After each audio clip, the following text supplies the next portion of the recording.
நாங்குநேரியில மருதகுளம்ன்ற area இருக்கு. அங்க ஒரு அரசு மேல்நிலை பள்ளி இருக்கிறது. இந்த அரசு மேல்நிலை பள்ளியில 1ஆம் தேதி அன்னைக்கு காலையில பிற்படுத்தப்பட்ட சமூகத்தை சேர்ந்த மாணவர்கள் 2 பேர் கடுமையாக இன்னொரு சமூகத்தை சேர்ந்த மாணவர்களால் தாக்கப்பட்டிருக்கிறார்கள். அவங்க பாளையங்கோட்டை ஐக்கிரவுண்ட் ஆஸ்பத்திரியில சிகிச்சையில இருக்காங்க, தீவிர சிகிச்சையில. நாங்க என்ன சொல்ல வர்றோம்னா, போன வருஷம் செப்டம்பர் மாதத்துல நாங்குநேரியில இதே மாதிரி பட்டியல் சமூகத்தை சேர்ந்த மாணவர் தாக்கப்பட்டார். அந்த சமயத்துல பாத்தீங்கன்னா ஏராளமான அரசியல்வாதிகள் அங்க போய் குவிஞ்சாங்க. அரசு நேரடியா அங்க சென்றாங்க, ஏகப்பட்ட உதவிகள் பண்ணாங்க, உயர்தர சிகிச்சை அளித்தாங்க. தாக்குதல் நடத்திய மாணவர்கள் மீது கடுமையான நடவடிக்கை எடுக்கப்பட்டது. ஆனா இந்த விஷயத்துல இது அரசாங்கம் மூடி மறைக்கத்தான் பார்க்கிறது. சமூக நீதி அப்படின்னு பேசுறீங்க, எங்களுடைய சமூகத்தை சேர்ந்த மாணவருக்கு ஒரு தாக்கப்பட்டிருக்கார். அந்த மாணவர் தாக்கப்பட்டதற்கு நல்ல சிகிச்சை அளிக்க வேண்டும். அந்த மாணவர்களை தாக்கிய நபர்கள் மீது கடுமையான நடவடிக்கை எடுக்க வேண்டும். இன்ன வரைக்கும் ஒரு அரசாங்கமாச்சு, அரசு அதிகாரிகளாக இருக்கட்டும், இல்ல அரசியல்வாதிகளாக இருக்கட்டும், யாருமே போய் பார்க்கல. அப்ப இது எப்படி இருக்கு அப்படின்னா, குறிப்பிட்ட சமூகம் பாதிக்கப்பட்டாதான் நாங்க நடவடிக்கை எடுப்போம், நல்ல விதமா சிகிச்சை பண்ணுவோம், மற்றவங்க பாதிக்கப்பட்டா நாங்க எதுவும் செய்ய மாட்டோம் அப்படின்றதா இருக்கிறது.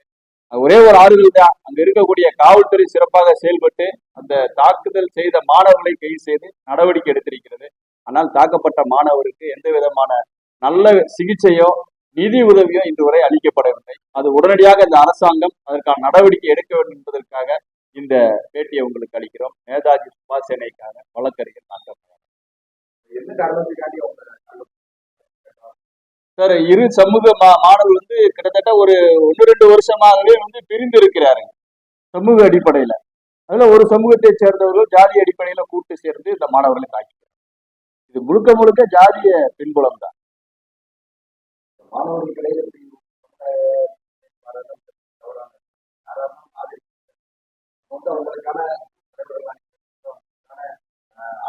இது சின்ன பசங்க தான் சார், சண்டை போட்ட சின்ன பசங்க.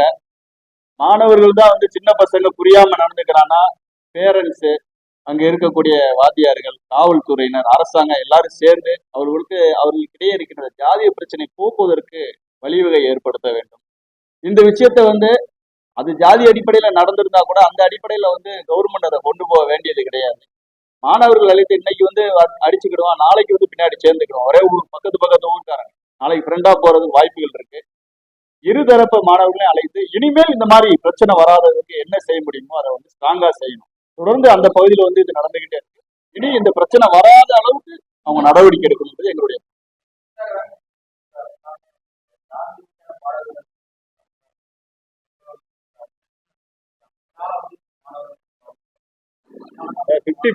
சமூக வலைத்தளங்கள் தான் சார் காரணம். சமூக வலைத்தளங்கள்ல பாத்தீங்கன்னா, இங்க இருக்கக்கூடிய அறிவார்ந்த நபர்களை ஆதரிக்கிறதை விட இங்க கொலை பண்றவனையும் கொள்ளையடிக்கிறவனையும் ரவுடிசம் பண்றவனையும் ஆதரிக்கிறது, அவங்களுக்கு பேக்ரவுண்ட் மியூசிக் கொடுக்கறது, இந்த சினிமால வரக்கூடிய சின்ன சின்ன பாடல்கள் வர சின்ன சின்ன பகுதிகளை எடுத்து எங்களுடைய சமூகம் பெரியது அப்படின்றது, அதுக்கான அந்த பாட்டோட பேக்ரவுண்டோட இவங்க நடந்து ஒரு வீடியோ போடுறது, இந்த மாதிரி விஷயங்கள் நிறைய நடந்துட்டு இருக்கு. கத்தியோட வீடியோ போடக்கூடிய கலாச்சாரம் இந்த முற்றிலும் எந்த சமூகமாக இருந்தாலும் அரசு இரும்பு கரம் கொண்டு ஒழிக்க வேண்டும். நெல்லை மாவட்டத்தை பொறுத்தளவுல நாங்குநேரி சம்பவம் நடக்கக்கூடிய சமயங்கள்ல காவல்துறையினர் அப்ப சற்று மந்தமாக இருந்தாங்க. அதுக்கு பின்னாடி கொஞ்சம் நல்லா நடவடிக்கை தான் எடுத்திருக்காங்க. இப்ப எஸ்பி சிலம்பரசன் அங்க வந்திருக்காரு. அவர் வந்த பின்னாடி இப்ப கிட்டத்தட்ட ஒரு 7-8 மாசமா எந்த விதமான பெரிய அளவிலான அசம்பாவிதங்கள் இல்லை. அவரு கொஞ்சம் ஸ்ட்ரெயிட் ஃபார்வேர்டு கூட.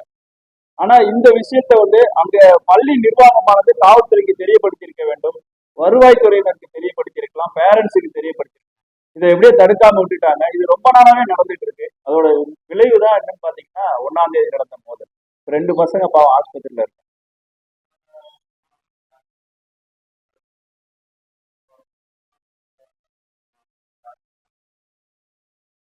அப்படித்தானே சார் நடந்துகிட்டு இருக்கு. அதாவது பட்டியல் சமூக மாணவர்கள் தாக்கப்பட்டாலும் சரி, அந்த மாணவர்களுக்கு ஏதாவது ஒரு பாதிப்பு என்றாலும் சரி, நிறைய பேர் ஓடி போய் உதவி பண்றாங்க. இப்போ இயக்குநர்களாக இருக்கட்டும், நடிகர்களாக இருக்கட்டும், அரசியல்வாதிகளாக இருக்கட்டும், எல்லாருமே ஓடி போய் உதவி பண்றாங்க. அவங்களுக்கு சிகிச்சை எப்படி நடக்கு, அவங்களுக்கு கல்விக்கான உதவி, வீடு, அவங்களுக்கு தேவையான அடிப்படை வசதி எல்லாத்தையுமே செஞ்சு கொடுக்காங்க, உயர்தர சிகிச்சை உட்பட. அது பெரிய அளவுல மீடியா. ஆனா மற்ற சமூகங்கள், பிற்படுத்தப்பட்ட மாணவர்கள் அல்லது முற்பட்ட சாதியினர் தாக்கப்பட்டால் வந்து அதை யாருமே பேசுறது கிடையாது. அவங்களுக்கு வந்து பாத்தீங்கன்னா வாயிலா பூச்சி மாதிரி இருக்காங்க. யாரும் அதை கேட்கறதும் கிடையாது. இது வந்து ஒரு தேசிய அளவில் மாநில அளவில் கவனம் பற்றால் ஒழிய இவர்களுக்கு எந்த உதவியும் கிடைக்க போகுது.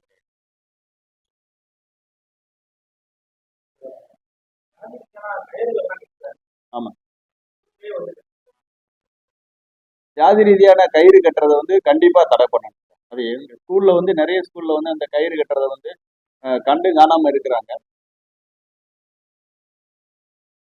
அதுல சந்தேகம் கிடையாது. ஆனா அதை தாண்டி சில பேர் வந்து இந்த மத ரீதியான அடையாளங்கள், இந்த திருநீர் பூசிட்டு போறது, குறுகா அணிஞ்சிட்டு போறது, இதெல்லாம் எடுக்கணும்னு சொன்னா அது தவறு. மத நம்பிக்கைகளை வந்து நம்ம வந்து ஒழிக்க முடியாது. அது அவங்க அவங்களுடைய நம்பிக்கை. அதை போய் நம்ம தப்பு குறுகா